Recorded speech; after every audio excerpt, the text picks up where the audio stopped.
कलि युग में द्वापर युग का अवतार लेने वाली, जिसके प्रेम भरे भक्तिपूर्ण विद्रोह ने भारत में एक नई चेतना का उदय किया। जिसे भक्ति की लगन लगी तो ऐसे लगी कि स्वयं को गिरधर गोपाल के चरणों में अर्पण कर बैठी। वो थी मीरा। कृष्ण प्रेमी डूबी मीरा को प्रियतम कृष्ण के अलावा कुछ नहीं नजर आया। बस प्रेम की लगन लगी और अपने आराध्य देव को साध्य मानकर उसमें लीन हो गई। भक्त मीरा का संपूर्ण जीवन जनश्रुतियों और लोक कथाओं से घिरा हुआ है। मीरा का जन्म मेवता के समीपवर्ती गांव कुडकी में राठौर वंश में हुआ। का बचपन से ही कृष्ण के प्रति जो भक्ति और लगाव था, उसके पीछे भी कई कथाएं हैं। कहा जाता है जब बहुत छोटी थी तब उसके पिता को कोई साधु एक कृष्ण की मूर्ति दे गए और मीरा उसी मूर्ति के साथ उसे अपना खिलौना समझ उसके साथ बिताती थी। रात दिन सोते जगते वक्त उस मूर्ति को लिए घूमती थी। और जब किशोरावस्था में पहुंची तब ऐसा हुआ कि कहा जाता है कि एक बारात जा रही थी वहाँ से, तो सभी बच्चे बारात देखने निकले। तो वहाँ दो घोड़े पर दूल्हा जा रहा था, तो बड़े कौतूहलवश बालिका मीरा ने अपनी माँ से पूछा, ये कौन है? तो माँ ने कहा, ये दूल्हा है। तो फिर मीरा ने कहा, मेरा दूल्हा कहाँ है? तो माँ ने इसे बहलाने के लिए वो कृष्ण की मूर्ति दिखाकर कहा कि यही तुम्हारे दूल्हा हैं। और इस प्रकार कृष्ण से उनका जो प्यार था, जो कृष्ण के प्रति उनकी जो भावना थी, वो काफ़ी बचपन से ही उनके मन में एकदम रच बस गई थी। मूल नाम के संबंध में भी समालोचकों ने अपने अपने दृष्टिकोण व्यक्त किए हैं। कुछ विद्वान मीरा का संबंध फारसी शब्द मीर से जोड़ते हैं, जिसका अर्थ परम पुरुष है, और बाई गुजरात में प्रचलित अर्थानुसार पत्नी के लिए प्रयुक्त होता है। ये विद्वान मीराबाई का अर्थ ईश्वर की पत्नी करते हैं और इसे परवर्ती संत कवियों द्वारा दिया गया नाम मानते हैं। विद्वानों के एक दूसरे वर्ग के मतानुसार मीरा शब्द संस्कृत के मीर शब्द का स्त्रीलिंग रूप है, जो पृथ्वी, सरस्वती, सरिता आदि अर्थों का बोधक है। यद्यपि मीरा के नाम को लेकर विद्वानों में मतभेद है। जन्म स्थान और वंश के संबंध में कोई राजपूत वंश में पैदा होने के कारण निरंतर युद्ध और मृत्यु से होली खेलने वाले राजपूतों के यहाँ उन दिनों शिक्षा दीक्षा का कोई विशेष प्रबंध नहीं था। अतः पारिवारिक वातावरण राजमहल में आने वाले सिद्ध सन्यासियों या रमते रोगियों के भक्तिमय उपदेश से भरा था। मीरा की पाठशाला भी यही वातावरण था और एक तरफ लोकगीतों की मधुरता ने उन्हें अनायास संगीत प्रेमिका बना दिया, तो दूसरी तरफ साधु संगति के प्रभाववश उनका हृदय भक्ति एवं वैराग्य की ओर आकृष्ट हुआ, जिसकी अनुगूंज उनकी रचनाओं में सर्वत्र विद्यमान है। मीरा का विवाह चित्तौड़ के राजा सांगा के ज्येष्ठ पुत्र भोजराज से हुआ। दुसंयोगवश विवाह के 7 वर्ष पश्चात ही भोजराज का स्वर्गवास हो गया, जिससे मीरा के अंतर्मन में विद्यमान अब तक अप्रकट अंतसंघर्ष प्रकट रूप से उनके जीवन का अंग बन गया। पति के मृत्यु के बाद पति के साथ ही सती का अनुष्ठान करने का दबाव मीरा पर पड़ा, लेकिन वे तत्कालीन प्रथा के अनुसार सती नहीं हुई, क्योंकि वे स्वयं को अजर अमर स्वामी की चिरसुहागिनी मानती थी। राजरानी मीरा का सती न होने का निश्चय मेवाड़ के राजघराने के लिए सर्वथा अप्रत्याशित था, परंतु मीरा अब तथाकथित लौकिक बंधनों से पूर्णतः मुक्त होकर निश्चित भाव से साधु संगति एवं भक्ति पूजा में अपना समय व्यतीत करने लगी। वो साधुओं के संग कृष्ण भक्ति में लीन होकर नाचती गाती थी। यहाँ तक कि लोग उन्हें बावरी अर्थात पागल भी कहने लगे। राजसी परिवार में पैदा होकर नारी मर्यादा के प्रति उनका लापरवाह देखकर उनके ससुराल वाले काफ़ी क्रुद्ध हुए। राणा सांगा अर्थात मीरा के ससुर की मृत्यु के पश्चात उनके उत्तराधिकारी विक्रम सिंह को मीरा का यह आचरण असह्य लगा। एक राजघराने की वधू इस प्रकार का मंदिर में नाचना गाना, साधु संतों के साथ समय बिताना उनके ससुराल वालों को बिल्कुल अच्छा नहीं लगा। उन्होंने मीरा को मार डालने की कोशिश की। इससे संबंधित भी कई कहानियाँ प्रचलित हैं, जैसे उनको विष दिया जाना, लेकिन विष पीकर भी कृष्ण की अनन्य भक्त मीरा पर कोई असर नहीं पड़ना। फिर एक टोकरी में फूलों के बीच जहरीले सांप को रखकर तोहफे के रूप में उनके पास भेजा गया, लेकिन कहा जाता है कि जब वो उसे खोल कर देखी तो वहाँ केवल फूल ही फूल थे। मीरा के ऊपर इन सब का कोई प्रभाव नहीं पड़ा और उसने रैदास को अपना गुरु मान लिया और मंदिरों में कृष्ण भजन करने लगी। यहाँ ध्यान देने योग्य बात है कि राजपूत घराने की मीरा चमड़ा बनाने वाले, चमड़ा धोने वाले रैदास को अपना गुरु मानती है। लेकिन मीरा को समाज की कोई परवाह न थी। विद्रोह की लगन ऐसे लगी कि तमाम पाबंदियों को पार कर अपने बनाए हुए रास्ते पर अकेली निकल चली मीरा, एक तारा बजाती हुई। जी हाँ, ऐसी लगन लगी कि पग घुंघरू बांध मीरा हो गई मगन।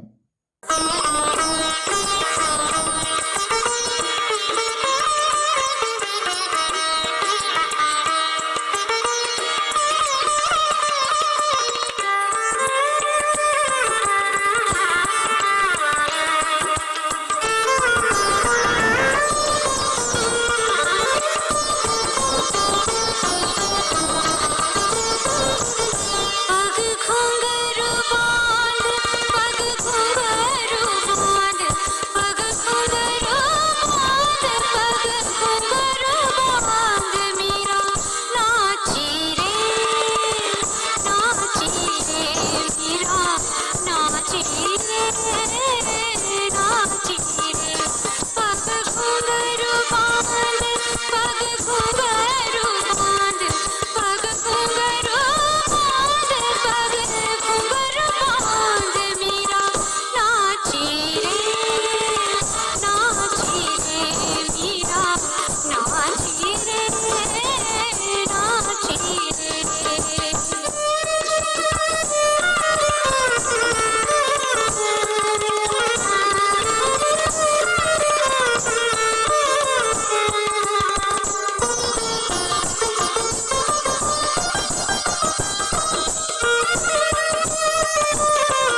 पग घुंघरू बांध, इस एक पद में मीरा के संपूर्ण जीवन का सार है।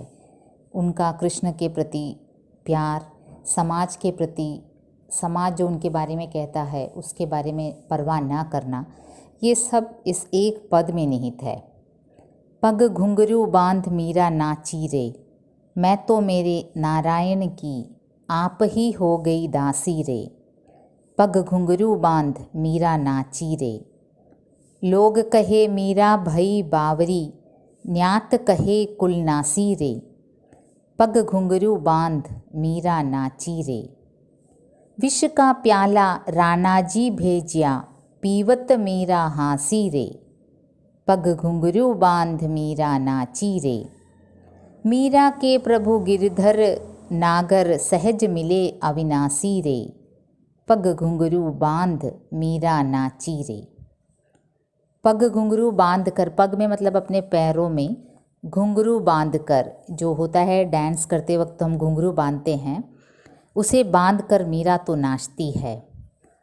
मैं तो मेरे नारायण की आप ही हो गई दासी रे, मैं तो अपने नारायण की, जो विष्णु हैं, जो कृष्ण हैं, उसके मैं आप ही हो गई दासी, मैं तो उनकी दासी हो गई, मैं तो उनके चरणों में लौटने वाली दासी हो गई। मैं तो उनके प्रति इतनी अनुरक्त हूँ, उनके प्रति मेरी भक्ति इतनी अधिक है कि मैं दासी के समान हूँ, अपने प्रभु की हर बात मानने वाली दासी के समान हूँ। पग घुंघरू बांध मीरा नाची रे, लोग कहे मीरा भई बावरी। अब समाज का क्या है, मुझे इस प्रकार नाचते, अपने कृष्ण की भक्ति में गाते नाचते, घुंघरू बांधकर नाचते देख कर लोग कहने लगे, भाई मीरा तो बावरी हो गई, मीरा तो पागल हो गई। बावरी मतलब पागल। न्यात कहे कुल नासी रे, न्यात जो मेरे रिलेटिव्स हैं, जो मेरे बंधुजन हैं, वो तो कहे ये तो कुल नासी है रे। कुलनासी मतलब जो कुल का नाश करने वाला, जो हमारे कुल का नाम मिट्टी में मिलाने में तुली है। तो मीरा भाई जैसे पता है एक राजघराने की बहू थी, और वहाँ ऐसे स्त्रियों का मर्यादा का उल्लंघन कर साधुओं के साथ मंदिरों में घुंघरू लगाकर गाना फिरना, ये सब बिल्कुल पसंद नहीं था उनको। और स्वाभाविक से लोग कहेंगे कि ये तो पागल है। और बंधुजन कहने लगे, न्यात मतलब जो रिलेटिव्स हैं, बंधुजन कहने लगे मीरा तो पागल है और कुलनासी है। कुलनाशी मतलब हमारे कुल का नाश करने में तुली हुई है। पग घुंघरू बांध मीरा नाची रे, इस सब का मीरा के ऊपर कोई असर नहीं पड़ा। ये थी मीरा की भक्ति जिसमें विद्रोह भरा था समाज के प्रति। समाज की जो इस तरह की बातें थी, जो ताने मारते थे कि बावरी है, कुलनाशी है, इसका मीरा के ऊपर कोई असर नहीं पड़ा। एक विद्रोहात्मक प्रेम था कृष्ण के प्रति। विष का प्याला राणाजी भेजिया, पीवत मीरा हाँसी रे। अब राणा जी ने, जो उनके ससुराल वालों ने विष का प्याला भेजा, विष मतलब जो पॉइसन है, वो मीरा एकदम हंसे हंसे पी गई, हंसते हंसते, और मीरा को उस विष का कोई असर नहीं पड़ा मीरा पर। मतलब कृष्ण की अनन्य भक्त मीरा के ऊपर विष का कोई असर नहीं पड़ा।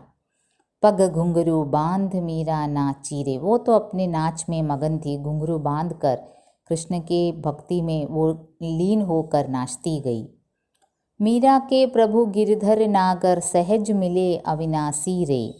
मीरा कहती है कि मेरे प्रभु गिरधर कृष्ण की नगरी की मैं वासी हूँ, मुझे कोई चिंता नहीं है।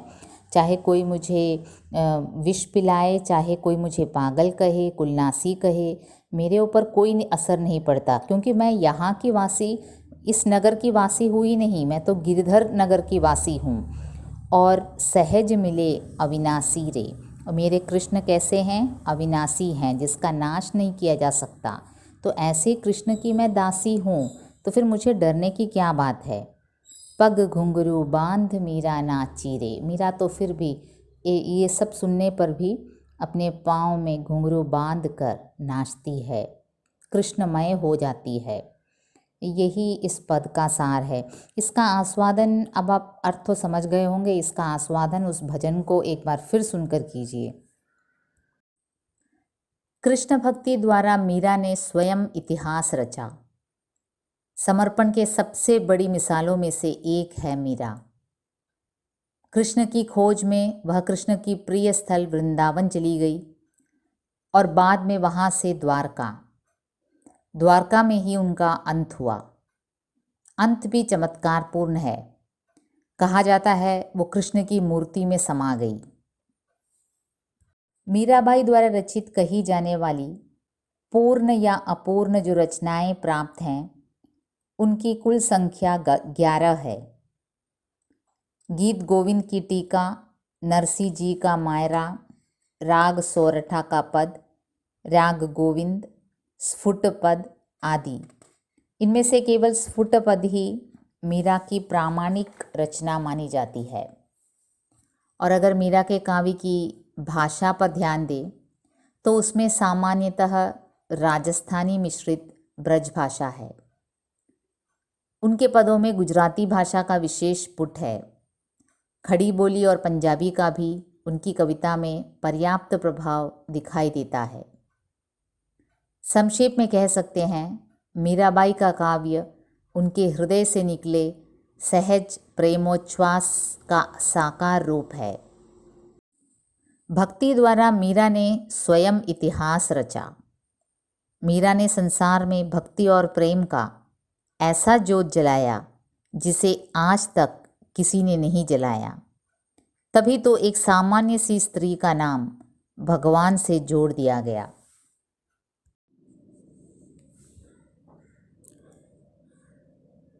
പതിനാറാം നൂറ്റാണ്ടിൽ രാജസ്ഥാനിൽ ഉണ്ടായിരുന്ന ഒരു കവയിത്രിയാണ് മീര. വെറും കവയിത്രിയല്ല, ഒരു ഭക്ത കവയിത്രി. തൻ്റെ ഭക്തിയുടെ മൂർധന്യാവസ്ഥ കൊണ്ട് കൃഷ്ണനോടൊപ്പം കൃഷ്ണമയമായി മാറിയ ഒരു കവയിത്രിയാണ് മീര. കുടുംബത്തിലാണ് ജനിച്ചത്. രാജ്പൂത്തുകൾ എന്ന് പറയുമ്പോൾ രാജസ്ഥാനിലെ വളരെ ധീരമായ യോദ്ധാക്കളും വളരെ പ്രതാപമുള്ള രാജവംശമായിരുന്നു. നമ്മൾ പത്മാവത് സിനിമ കാണുമ്പോൾ അറിയാം, നിങ്ങൾ കാണാത്തവരത് കാണണം. രാജ്പൂത് സ്ത്രീകൾക്ക് വളരെയധികം ധൈര്യവും സതി അനുഷ്ഠിച്ചിരുന്ന സ്ഥലമാണ്. സതി നമുക്കറിയാം, ഭർത്താവ് മരിക്കുമ്പം കൂടെ ആ ചിതയിൽ തന്നെ ചാടാൻ ധൈര്യം കാണിച്ച സ്ത്രീകളാണ്. അതുപോലെ രാജാക്കന്മാർ തമ്മിൽ യുദ്ധം നടക്കുമ്പം തോൽക്കുന്ന രാജാവിൻ്റെ കൊട്ടാരത്തിലെ സ്ത്രീകളെല്ലാം ജോഹർ അനുഷ്ഠിക്കും. ഒരുമിച്ച് തീയിൽ ചാടും, അല്ലേ കിണറ്റിൽ ചാടും. വലിയ കിണറുകൾ. അതിൻ്റെ അകത്ത് നമ്മൾ ഈ പത്മാവത്ത് മൂവി കണ്ടാൽ അത് മനസ്സിലാവും. കൂട്ടത്തോടെ സ്ത്രീകൾ കിണറ്റിലോട്ടങ്ങ് ചാടും. എന്നുവെച്ചാൽ തൻ്റെ ആത്മാഭിമാനം വിട്ട് ജീവിക്കേണ്ട സ്ത്രീകളല്ല എന്നാണ് വിശ്വസിക്കുന്നത് അവർ. അങ്ങനത്തെ ഒരു രാജപൂത്ത് കുടുംബത്തിലായിരുന്നു മീര. അപ്പോൾ ബാല്യകാലം മുതലേ കൃഷ്ണനോടുള്ള തൻ്റെ സ്നേഹം മീരയുടെ മനസ്സിൽ ഉദിച്ചിരുന്നു. അതിൽ പല ഐതിഹ്യ കഥകളുണ്ട്. പറയപ്പെടുന്നത് ഇവരുടെ അച്ഛനൊരു കൃഷ്ണൻ്റെ ഒരു സ്റ്റാച്ചു ഒരു സന്യാസി ഒരു ഗിഫ്റ്റായിട്ട് കൊടുത്തു. അത് മീരയ്ക്ക് വളരെയധികം ഇഷ്ടപ്പെടുകയും മീര അതും കൊണ്ടായിരുന്നു ബാല്യകാലത്തിൽ ആ സ്റ്റാച്ചുവും കൊണ്ടായിരുന്നു. നമ്മൾ കുട്ടികളൊക്കെ പാവക്കുട്ടിയെ കൊണ്ട് നടക്കുന്ന പോലെ മീര ഈ കൃഷ്ണൻ്റെ സ്റ്റാച്ചു കൊണ്ടായിരുന്നു കളിക്കുകയും കിടക്കുമ്പോഴും ഉറങ്ങുമ്പോഴും കഴിക്കുമ്പോഴും എല്ലാം ഈ കൃഷ്ണൻ്റെ ഈ സ്റ്റാച്ചു കൊണ്ടു നടക്കുമായിരുന്നെന്ന് പറയും. പിന്നീട് കിഷോരാവസ്ഥയിൽ ഒരു മാര്യേജ് പ്രൊസഷൻ പോകുമ്പം ഇവർക്ക് ബാരാത്ത് പോലും ഇങ്ങനെ വരനിങ്ങനെ കൂട്ടത്തോടെ ഡാൻസൊക്കെ പാടി അവർ ഗ്രൂപ്പായിട്ട് വരുമ്പം മീര അമ്മയോട് ചോദിക്കുമെന്ന് ഇത് ആരാണെന്ന് ഈ പോകുന്നത്. അപ്പം ദൂൽഹായാന്ന് പറയും, എന്നുവെച്ചാൽ വരനാന്ന് പറയും. അപ്പം മീര ചോദിക്കും എൻ്റെ വരൻ ആരാന്ന്. അപ്പം അമ്മ വളരെ ചുമ്മാതൊരു കൗതുകത്തിന് പറഞ്ഞാണ് ഈ കൃഷ്ണൻ്റെ സ്റ്റാച്ചു കാണിച്ചിട്ട് പറയും ഇതാണ് മോളുടെ വരൻ എന്ന്. അന്ന് തൊട്ട് മീര ആ കൃഷ്ണനെ തന്നെ തൻ്റെ വരനായിട്ട് സങ്കല്പിക്കുകയുണ്ടായെന്നാണ് കഥ. പിന്നീട് അങ്ങോട്ട് മീരയുടെ ജീവിതം മുള്ളു നിറഞ്ഞായിരുന്നു. കാരണം മീര ഇങ്ങനെ വളരെ അമിതമായ കൃഷ്ണ ഭക്തിയിൽ ലയിച്ച് ആദ്യം വിവാഹം വേണ്ടാന്ന് പറഞ്ഞു. പിന്നെ ഒരു രാജാ ഭോജുവായിട്ട് വിവാഹം നടന്നു. വിവാഹത്തിന് ശേഷവും ഈ മീര ഈ ഭക്തി കൃഷ്ണനോടുള്ള പല പ്രാവശ്യവും ആ രാജകൊട്ടാരത്തിൽ അവർക്ക് തോന്നുമായിരുന്നു ഏതോ പുരുഷനുണ്ട് ആ കൊട്ടാരത്തിൽ മീര സംസാരിക്കുന്നു എന്ന് തോന്നുമായിരുന്നു. പക്ഷെ ചെന്ന് നോക്കുമ്പോൾ അവിടെ മീരയും കൃഷ്ണൻ്റെ ആ ഒരു സ്റ്റാച്ചു മാത്രമേ കാണത്തുള്ളായിരുന്നു. പിന്നീട് രാജാ ഭോജ് ഇവരുടെ വിവാഹത്തിന് ഒരു 7 വർഷം കഴിഞ്ഞപ്പം തന്നെ മരിക്കുകയുണ്ടായി. അതിനുശേഷം മീര ഫുള്ളി ലൗകിക ജീവിതത്തിനോട് വിട പറഞ്ഞ് ഈ അമ്പലങ്ങളിലും സാധു സന്യാസിമാരുടെയും കൂടെ ഭജനവും കീർത്തനവും പാടി നടക്കുമായിരുന്നു. അപ്പോൾ അത് അന്നത്തെ കാലഘട്ടത്തിൽ ഒരു രാജ കുടുംബത്തിലുള്ള ഒരു സ്ത്രീ സകല ലിമിറ്റും വിട്ട് ഇങ്ങനെ താക്കീൽ ജാതിയിൽപ്പെട്ട സന്യാസിമാരുടെ കൂടെ ഒക്കെ നടക്കുന്നതും പാട്ട് പാടുന്നതും അതും അങ്ങ് ഭക്തിയിൽ ലയിച്ച് അങ്ങ് നൃത്തം ചെയ്യുമായിരുന്നു. അപ്പോൾ അത് വളരെയധികം അരോചകമായിട്ട് തോന്നി. മീരയുടെ ഇൻലോസ്, അവരുടെ വീട്ടുകാർ പല പ്രാവശ്യവും കൊല്ലാൻ ശ്രമിച്ചെന്നാണ് പറയുന്നത്. കാരണം അവരുടെ കുലത്തിന് നാശം ചെയ്യുന്ന ഒരു സ്ത്രീയായിട്ടാണ് അവർക്ക് തോന്നിയത്. കുലത്തിന് അവരുടെ കുടുംബ പേര് നശിപ്പിക്കാനുണ്ടായ ഒരു സ്ത്രീയായിട്ടാണ്. പക്ഷേ മീര കൃഷ്ണൻ്റെ ദാസിയായിരുന്നു, ഭക്തിയായിരുന്നു. മീരയ്ക്ക് അതൊന്നും ഏറ്റില്ല. അവസാനം മീര അവിടം വിട്ട് മീര സ്വയം ഇവിടോട്ട് പോവും, വൃന്ദാവനിലോട്ട്. കാരണം കൃഷ്ണൻ അവിടെയാണല്ലോ ജനിച്ച് കളിച്ച് വളർന്നത്. അപ്പോൾ വൃന്ദാവനിൽ കുറേ നാൾ അവിടെ വൃന്ദാവനിൽ എല്ലാവരും വളരെ സ്വീകരിച്ചു. ഒരു സന്യാസി എന്ന നിലയ്ക്ക് മീരയ്ക്ക് വളരെയധികം റെസ്പെക്റ്റ് കിട്ടിയ ഒരു സ്ഥലമാണ്. സ്വന്തം നാട്ടിൽ കുലനാശി എന്ന് പറഞ്ഞെങ്കിലും വൃന്ദാവനിൽ ചെന്നപ്പോൾ മീരയ്ക്ക് വളരെയധികം റെസ്പെക്റ്റ് ആയിരുന്നു. പിന്നെ അവിടുന്ന് ദ്വാരകയിലേക്ക് പോവുകയും അന്ത്യം അവിടെയാണ് മീരയുടെ ഉണ്ടായത്. അതും വളരെ ഐതിഹ്യമായ സ്റ്റോറിയാണ്. കൃഷ്ണൻ്റെ സ്റ്റാച്യൂലോട്ട് അങ്ങ് സമാഹിക്കുകയായിരുന്നു, ആവാഹിച്ച് കയറുമായിരുന്നെന്നാണ് പറയുന്നത്. അങ്ങനെ ഒരു സാധാരണ സ്ത്രീ കൃഷ്ണനോളം കൃഷ്ണമയമായി കൃഷ്ണൻ്റെ ഭക്തിയിൽ ലയിച്ച് കൃഷ്ണനോളം ഉയർന്ന ഒരു കവയിത്രിയാണ് മീരാഭായി.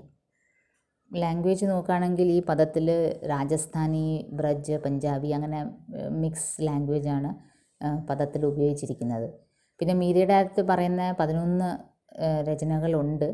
പക്ഷെ അതിൽ സ്ഫുട്ട് പദം മാത്രമാണ് മീരയുടെ ഒറിജിനൽ എന്നാണ് പറയുന്നത്. ഇവർക്ക് അങ്ങനെ ഈ പാടി കീർത്തനങ്ങൾ, വചനങ്ങൾ പാടി നടക്കുന്നതുകൊണ്ട് ഇതെല്ലാം കറക്റ്റായിട്ട് കമ്പൈൽ ചെയ്തതൊന്നും കാണില്ല. പക്ഷേ പറയപ്പെടുന്നത് മീരയ്ക്ക് ഇത്രയും രചനകളുണ്ടെന്നാണ്. നമുക്കതിൻ്റെ പദത്തിൽ ഡീറ്റെയിലിങ്ങിലേക്ക് പോവാം.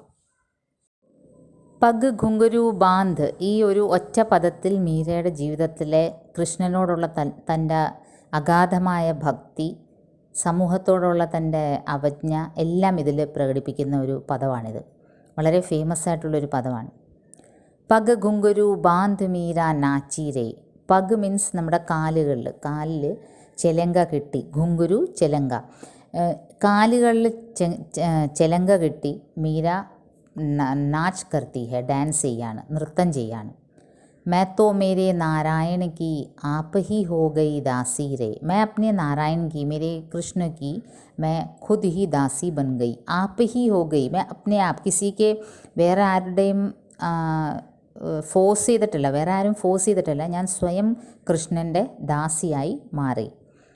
പഗ് ഘുംഗരു ബാന്ധ് മീര നാച്ചി രേ, ലോഗ് കഹേ മീരാ ഭൈ ബാവരി. അബ് ഞാൻ സ്വയം നാരായണൻ്റെ ദാസിയായി ഞാനങ്ങ് നൃത്തം ചെയ്യാണ്. ലോഗ് കഹേ മീരാഭൈ ബാവരി. ഇത് കണ്ടു നിൽക്കുന്ന ജനങ്ങൾ പറയാണ് മീരയ്ക്ക് വട്ടാണ്. കണ്ടോ, നൃത്തം ചെയ്യുന്നുണ്ടോ, ഡാൻസും പാട്ടുമായിട്ട് നടക്കുകയാണ്. അമ്പലങ്ങളിലും സാധു സന്യാസികളുടെ കൂടെ ഇങ്ങനെ ഭജനവും കീർത്തനവും പാടി നടക്കുമ്പോൾ ജനങ്ങൾ സ്വാഭാവികമായിട്ടും പറയും പിന്നെ വട്ടായെന്നുള്ളത്. ന്യാത്ത് കഹേ കുൽ നാസീറേ. ന്യാത്ത് റിലേറ്റീവ്സ്, ബന്ധുജനങ്ങളെല്ലാം പറഞ്ഞ് ഇവള് കുലനാസിയാണ്, നമ്മുടെ കുടുംബത്തിൻ്റെ പേര് നശിപ്പിക്കാൻ വേണ്ടി ഉണ്ടായിരിക്കുന്നതാണ്. മീരയുടെ പറ്റി പറയുകയാണെങ്കിൽ രാജ്പൂത്ത് രാജകുടുംബത്തിലെ കുട്ടിയായിരുന്നു. അപ്പം സസുരാൽ വാലെ, ഹസ്ബൻഡ് വീട്ടുകാർക്കും ഇത് ഒട്ടും സഹിക്കാൻ പറ്റുന്നില്ലായിരുന്നു. ഇങ്ങനെ ആടിയും പാടിയും ഭജനവും പാടിയും സാധു സന്യാസികളുടെ കൂടെ നടക്കുന്നത്. ഇത് മീരയുടെ ഗുരു എന്ന് പറയുമ്പം റേദാസ്, ഒരു കീഴ്ജാതിപ്പെട്ട ആളായിരുന്നു. അപ്പോൾ ഇവർ ഇത്രയും രാജകുടുംബത്തിൽപ്പെട്ടവരും ഈ മീര ഇങ്ങനെ ഭജനവും കീർത്തനവുമായിട്ട് ഇങ്ങനെ ഇവരുടെ കൂടെ നടക്കുമ്പം വളരെയധികം തെറ്റിദ്ധാരണ സമൂഹത്തിലും റിലേറ്റീവ്സിനും ഉണ്ടായി. तभी मीरा कहती है, वो ये मीरा खुद कह रही है, लोग कहे मीरा भई बावरी. നാട്ടുകാർ പറയുന്നു മീര ബാവരി ഹോ ഗയി. ബാവരി ഹോന, മീരയ്ക്ക് വട്ടായി. ന്യാത്ത് കഹേ കുൽ നാസീരെ, ബന്ധുജനങ്ങൾ പറയുന്ന കുലത്തിൻ്റെ നാശം ചെയ്യാൻ വേണ്ടി ഉണ്ടായിരിക്കുന്നതാണ്. പഗ് ഘുംഗരു ബാന്ധ് മീര നാച്ചീരെ. ഇതുകൊണ്ടൊന്നും മീരയുടെ ഭക്തിയിൽ ഒരു തടസ്സവും വന്നില്ല. വോ തോ അപ്നെ പാവമേ, തൻ്റെ കാലിൽ ചെലങ്കയും കെട്ടി മീര പിന്നെയും ആടുകയാണ്. വിഷ് കാ പ്യാല റാണാജി ഭേജ്യ പീവത്ത് മീര ഹാസീരെ. അവസാനം ഇത് സഹികെട്ട് ഇവരുടെ ഭർത്താവ് മരിച്ചുപോയി. ഭർത്താവിൻ്റെ വീട്ടുകാർ ഇതൊട്ടും സഹിക്കാൻ വയ്യാതെ അവർ ഇതെല്ലാം കഥകളാണ്. ഇത് നടന്നെന്നും പറയുന്നു, നടന്നില്ല എന്നും പറയുന്നു. ഈ വിഷം കൊടുത്തു വിടും. ഇതറിയാതെ മീര ഇത് വിഷം പാനീയം കുടിക്കും. എന്നാലും മീരയ്ക്ക് ഒരു പ്രശ്നവും ഉണ്ടാകത്തില്ല. കൃഷ്ണൻ്റെ അനന്യമായ ഭക്തയായ മീരയ്ക്ക് റാണാജി അയച്ച വിഷമൊന്നും ഏൽക്കത്തില്ല. വിഷ് കാ പ്യാല റാണാജി ഭേജിയ പീവത്ത് മീര ഹാസീരെ. മീര ഹാസ്കെ, ഹസ്ന ചിരിക്കുക, ചിരിച്ചുകൊണ്ട് സന്തോഷത്തോടെ അതങ്ങ് കുടിക്കും മീര. പഗ് ഘുങ്കുരു ബാന്ത് മീര നാച്ചീരെ. മീര तो फिर से अपने पाँव में തൻ്റെ കാലിൽ പിന്നെയും ഘുങ്കുരു ബാന്ത് കർ മീര നാച്ചती है.